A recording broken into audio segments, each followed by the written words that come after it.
Hello friends, welcome to edutainment channel. और आज हम डिस्कस करने वाले हैं एक मुस्लिम लॉ के अंदर एक क्वेश्चन के बारे में। Discuss the essential of valid निकाह, मतलब एक वैलिड निकाह होने के लिए क्या क्या एसेंशियल इंपॉर्टेंट है। तो पहला है प्रोपोजल एंड एक्सेप्टेंस, उसके बाद है कॉन्सेंट, उसके बाद है विटनेस, उसके बाद कैपेसिटी, उसके बाद फिफ्थ जो है नो इम्पेडिमेंट टू मैरिज। ठीक है, चलिए इस 5 पॉइंट को डिटेल में डिस्कस करते हैं। पहला आता है proposal and acceptance. The performance of any religious ceremony is not necessary at the time of marriage.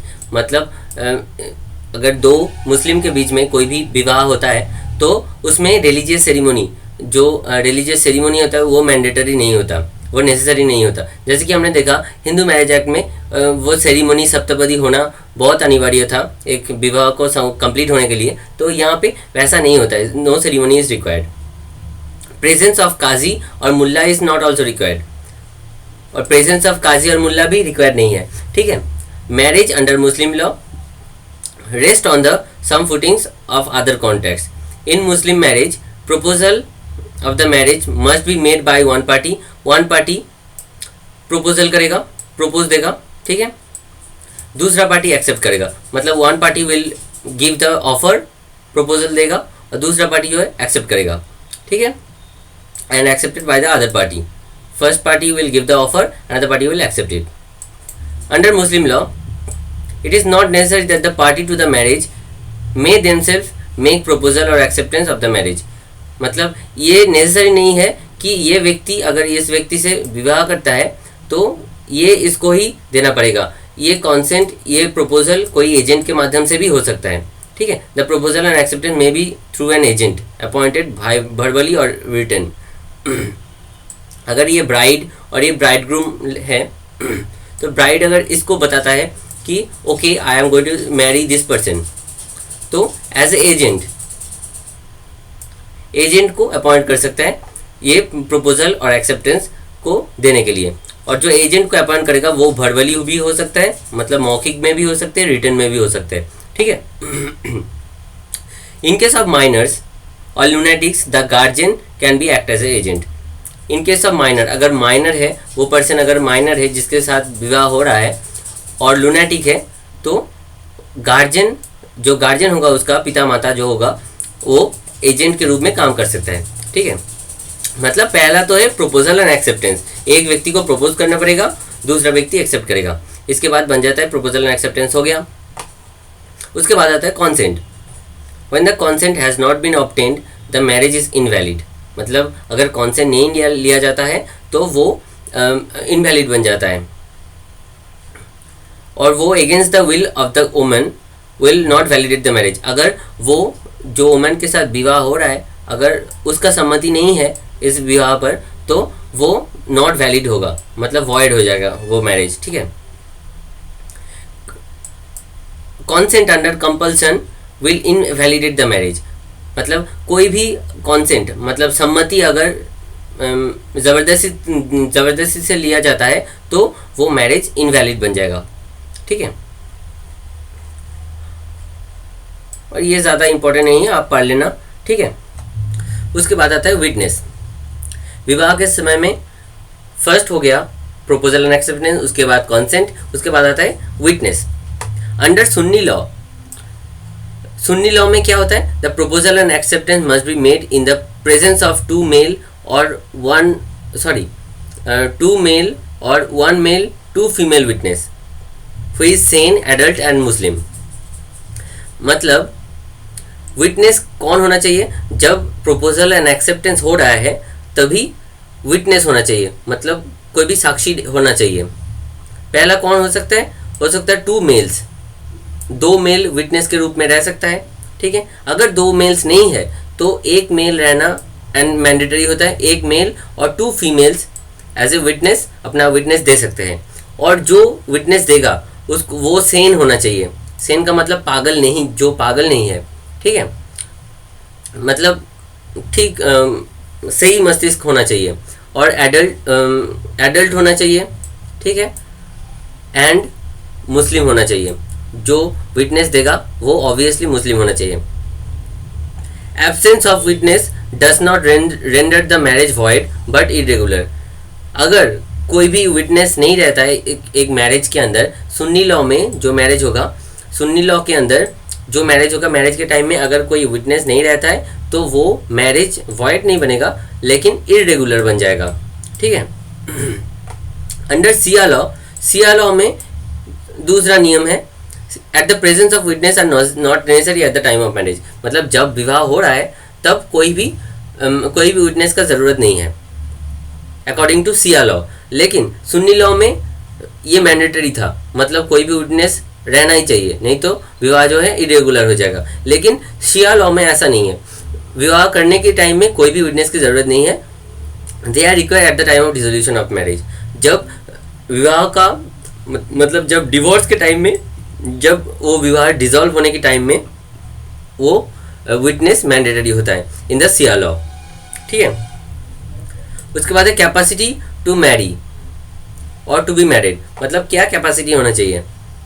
Every Muslim weather major और माइनर, मतलब 18 साल से कम या ज़्यादा कोई फ़र्क नहीं पड़ता मुस्लिम मैरिज में, is capable of getting himself married. वो विवाह कर सकता है। ठीक है। That is capable of being husband और वाइफ। वो कैपेबल है एक हस्बैंड बनने के लिए या वाइफ बनने के लिए। Those person who have attend puberty and sound mind. Puberty के मतलब है अगर वो लड़की है उसका पीरियड शुरू होना चाहिए। ठीक है। जो मेंस्ट्रुअल प्रोसेस है वो ठीक से होना चाहिए। And are of sound mind, वो जो पार्टीज होगा वो साउंड माइंड होना चाहिए, पागल नहीं होना चाहिए। एंड कॉम्पिटेंट टू मैरी, और मैरी करने के लिए मेंटल तरीके से भी स्टेबल होना चाहिए।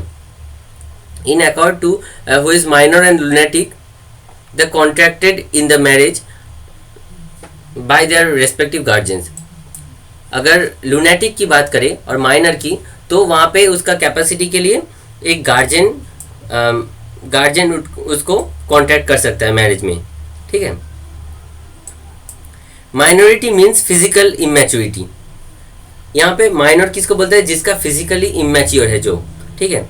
The age of puberty means the age of completion of the person presume to have acquired the completeness of the sexual intercourse. मतलब जो सेक्सुअल इंटरकोर्स करने के लिए काबिल है उसको ही हम प्यूबर्टी, एज ऑफ प्यूबर्टी बोलते हैं। ठीक है। This competency basis of natural science and physical features of the boy and the girl. मतलब ये कैसे हम निर्धारित कर सकते हैं, उसको फिजिकल लुक देखकर।